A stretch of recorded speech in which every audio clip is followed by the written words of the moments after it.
convite hoje, e é uma grande graça para nós aqui de Volta Redonda e das nossas cidades aqui vizinhas, da nossa diocese, Barra do Piraí, Barra Mansa, Pinheiral e Resende, né? Cidades que nos procuram aqui. Uma grande graça para nós termos esta cerimônia, segundo o rito tradicional.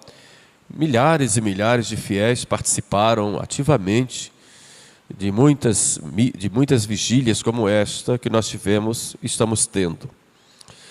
E o sentido principal é de nós nos reavivarmos as graças que recebemos no nosso batismo e aquele compromisso que nós temos com Deus e com a sua igreja. Comemoramos hoje a ressurreição de Jesus.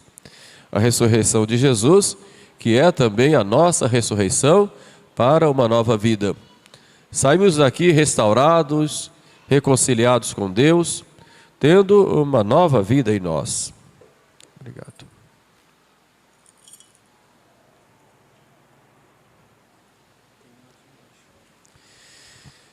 Na leitura que nós ouvimos nesses dias de Páscoa, tanto hoje quanto amanhã, nós vamos contemplar a ida das mulheres ao sepulcro e a descoberta desta grande realidade da ressurreição.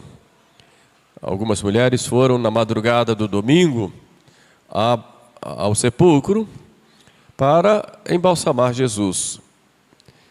Realmente, na Sexta-feira Santa, tudo terminou muito tarde, o corpo foi levado com uma unção rápida, envolvido com um lençol, por José de Arimateia. Nicodemos comprou uma porção de mirra e aloés, colocou juntamente com os lençóis, e Jesus foi sepultado. O sábado era um dia de preceito, não se podia fazer nada, nenhum trabalho, por isso elas vão na madrugada do domingo, vão ao sepulcro levando aromas, perfumes, para embalsamar o corpo de Jesus. Piedosas mulheres que já o acompanhavam desde a Galileia, como dizem os evangelistas, e estavam ali com muita força, com muita coragem, sabendo que lá a pedra estava presa, estava fechando a entrada do sepulcro, era uma pedra muito pesada, e que havia guardas, mas elas não temeram e foram. Ao chegarem à entrada do sepulcro, viram que a pedra estava removida, ficaram um tanto assustadas, o que tinha acontecido. Por acaso profanaram o corpo do mestre? E chegando à entrada do sepulcro, lá dentro viram um anjo vestido de branco que estava sentado à direita do sepulcro. E o anjo anunciou para elas: buscais entre os mortos aquele que está vivo. Jesus não está aqui, ele ressuscitou como disse. E dizei a Pedro e aos discípulos que ele vos precede na Galileia. Esta foi a primeira cena e a primeira notícia que nós temos da ressurreição. Essas mulheres que foram e contemplaram o túmulo vazio e contemplaram o anjo que lhes anunciou a ressurreição. Os guardas não estavam lá, a pedra do sepulcro tinha sido removida e o corpo não estava. Ressuscitou como disse. Ide e anunciai a ressurreição. A primeira lição para isso foi dada para aquelas mulheres piedosas. Contemplemos um pouco esta cena e vejamos o que podemos aprender daí. Primeiro vemos as santas mulheres que compram aromas. São Gregório, comentando esse trecho, ele diz que vão ao sepulcro com aromas, perfumar o corpo de Jesus. Nós também, quando vamos a Jesus, vamos com aromas. Que aromas são esses? Que perfumes são esses? Vamos com o perfume das nossas virtudes e buscamos ao Senhor com as nossas boas obras. Esses são os perfumes que nós devemos sempre ter. É claro, nós buscamos nos perfumar para parecermos agradáveis às pessoas, ficamos aborrecidos e achamos estranho quando a pessoa cheira mal. E que perfumes nós temos que carregar, senão o perfume das virtudes e das boas obras, como nos diz então São Gregório. Mas elas foram de madrugada, bem cedinho. Foram por quê? Porque amavam o nosso Senhor. Aquele que ama não mede esforços, pode sair bem cedo, porque o amor exige rapidez, exige que se madrugue realmente. Quem ama e reclama das coisas da vida que são próprias ou consequências daquele amor, não ama. O amor não mede sacrifícios, o amor é capaz de renúncias, o amor é capaz de deixar-se a si mesmo por causa do outro, para ver o outro bem, ver o outro feliz. E aquele que ama a Deus, realmente é capaz de renunciar a si mesmo, como disse Jesus: quem quiser ser meu discípulo, negue-se a si mesmo. A grande prova do amor está em madrugar, ou seja, não medir esforços para servir a nosso Senhor. Não importa a chuva, não importa o sol, não importa o dia ou a noite, o que importa é sempre servir. Quem ama, faz, não espera e faz logo. Se nós amássemos a Jesus como essas mulheres, nós não seríamos tão negligentes em visitá-lo e nos consagrarmos a Ele. Nós não reclamaríamos se temos que ir à missa, se está frio ou calor. Nós não perderíamos tempo passando diante da igreja, visitá-lo, conversar com Ele. Se nós realmente amássemos a Jesus, nós nos esforçaríamos para fazer a nossa oração diária, para evitar aquelas ocasiões de pecado. Nós procuraríamos recebê-lo sempre na Eucaristia, e recebendo-o na Eucaristia, ficaríamos felizes de estarmos ali na sua presença e nos unindo a Ele. O amor não mede esforços, o amor madruga. O amor não nos decepciona. E olhamos aquelas mulheres que comentavam entre si, talvez como uma tentação: o que acontecerá conosco se chegarmos lá, aquela pedra estiver cobrindo a entrada? Era uma dificuldade, era um obstáculo. Mas elas seguiram. Na nossa vida espiritual nós também encontramos obstáculos. São as tentações que nós temos, são as nossas fraquezas, as nossas quedas, os maus exemplos dos nossos irmãos, até da igreja, os escândalos que nós também damos, a nossa preguiça, a nossa vontade de querer agradar todo mundo, de que ficarmos preocupados com a opinião das pessoas. São obstáculos. Encontramos muitos obstáculos na vida espiritual. Muitas pedras que fecham o nosso sepulcro, como disse aqui o evangelista. Quem não vai nos remover a pesada pedra que está fechando o sepulcro? Elas poderiam ter desistido e eram sozinhas. Algumas mulheres não tinham tanta força, pelo menos não era o comum. Além disso, tinham soldados lá na entrada. Quem vai remover para nós a pedra do sepulcro para chegarmos ao corpo do Mestre e podermos embalsamar? Mas elas não voltaram atrás. Elas foram em frente. E é bonito isso, o exemplo da força da mulher. Os homens ficaram todos lá escondidinhos, com medo. Da mulher foi. Que força que tem a mulher. Quando quer, ela se entrega totalmente, se dedica totalmente. Para ser muito santa, se ela não se dedica totalmente, ela pode ser exatamente o contrário. Mas foram, perseveraram e confiaram. Assim também nós, diante dos obstáculos da vida, se é difícil seguir a Cristo, vamos em frente. Se nós caímos, vamos nos levantar. Se falaram mal de nós, não vamos dar ouvidos, vamos em frente. Muitos obstáculos nós nos encontramos para servir a nosso Senhor. Mas o Senhor vai conosco e vai liberando. Nem que Ele mande o anjo do céu e vá abrindo o caminho, Ele vai fazer. Como fez? Veio um anjo, tirou a pedra. E elas chegaram lá. Isso exige de nós muita constância e muita confiança em Deus, sabendo que Deus é quem nos conduz. Chegando à entrada do sepulcro, lá dentro tinha um anjo.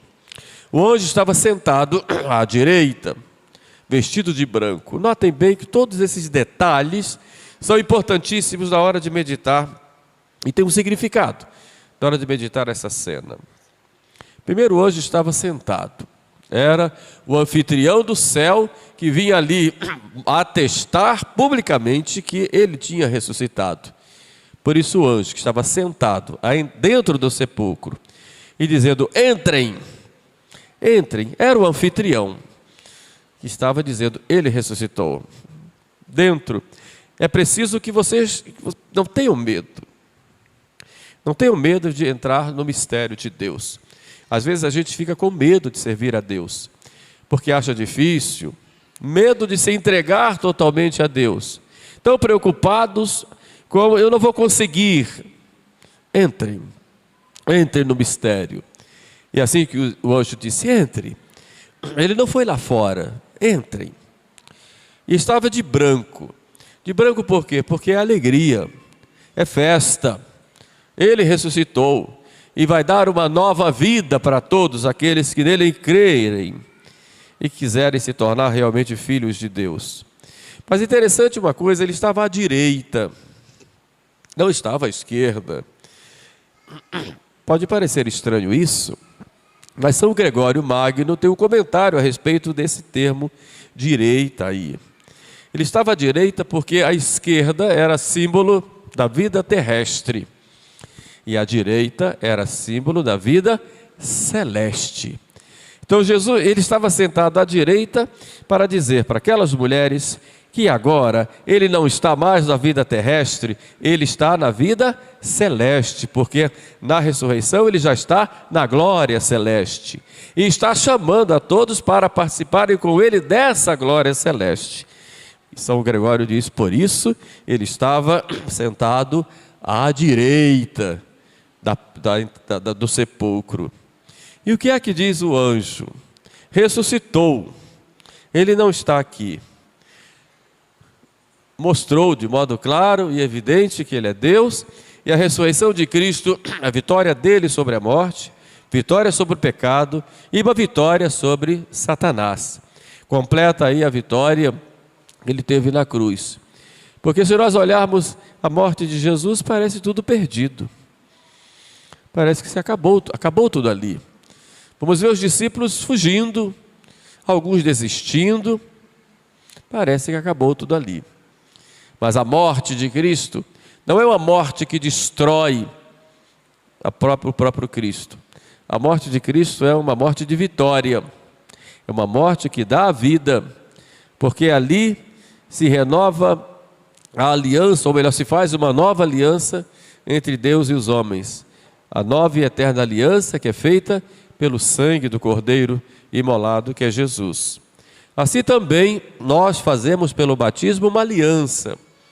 O nosso batismo foi a nossa Páscoa. Nós morremos para o homem velho e ressuscitamos para o homem novo. Por isso, nessa noite de vigília pascal, nós devemos, renovando as promessas do batismo, deixarmos em nossa vida tudo aquilo que era velho. Nossos defeitos, nossos pecados, nossos vícios. Procurarmos, a partir de agora, sermos novas criaturas, renovados, restaurados pelo sangue de Jesus. A ressurreição de Jesus é também a nossa ressurreição espiritual. Jesus Cristo disse para Marta, por ocasião da morte de Lázaro: eu sou a ressurreição e a vida. Aquele que crê em mim, mesmo que tenha morrido, viverá. Todo aquele que vive e crê em mim, não morrerá eternamente.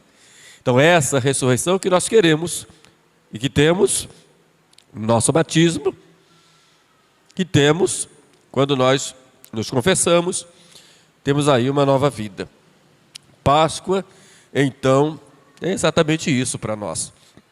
Nossa ressurreição para uma nova vida a partir de agora. Mas é interessante o que disse aquele anjo, aquelas mulheres. Ide e dizei aos discípulos e a Pedro que ele ressuscitou. Então nós, que somos cristãos, discípulos e unidos a Cristo, nós temos uma missão, a missão de levar Cristo aos outros, de anunciar a ressurreição, anunciar que Ele é Deus, anunciar o seu amor por nós, anunciar o perdão, anunciar que Ele nos dá uma nova vida. O ser cristão é uma pessoa, é a pessoa de Jesus Cristo, e a fé nessa pessoa, e a vida nessa pessoa que é Cristo, nos dá uma nova razão de viver. Ide e dizer isto aos outros. Interessante que ele cita lá, ide e dizer isto aos discípulos e a Pedro. A Pedro por quê? Não só porque seria o primeiro Papa, mas a Pedro que tinha acabado de negar Jesus. Negou 3 vezes, a gente sabe disso. Mas ide dizer a Pedro também, que Jesus, apesar dele ter negado, Jesus continua amando. Então dizer a Pedro é dizer a cada um de nós, apesar de você ter caído, apesar de você ter pecado, ofendido a Deus, apesar de você ser ingrato, apesar de você ter prometido e não cumprido, Jesus continua amando você. Jesus continua lavando você com o seu sangue. Jesus continua cuidando de você. Ide e dizei aos discípulos e a Pedro, e dizei também a cada um de nós. Jesus nos ama e quer viver esse amor conosco, quer unir-se a nós. Esta é a grande mensagem que nós recebemos no dia de hoje, nessa Santa Vigília. Então, saindo daqui da Vigília Pascal, saiamos novas criaturas, felizes, porque Cristo ressuscitou e porque Cristo nos ressuscitou agora para uma nova vida. Louvado seja nosso Senhor Jesus Cristo.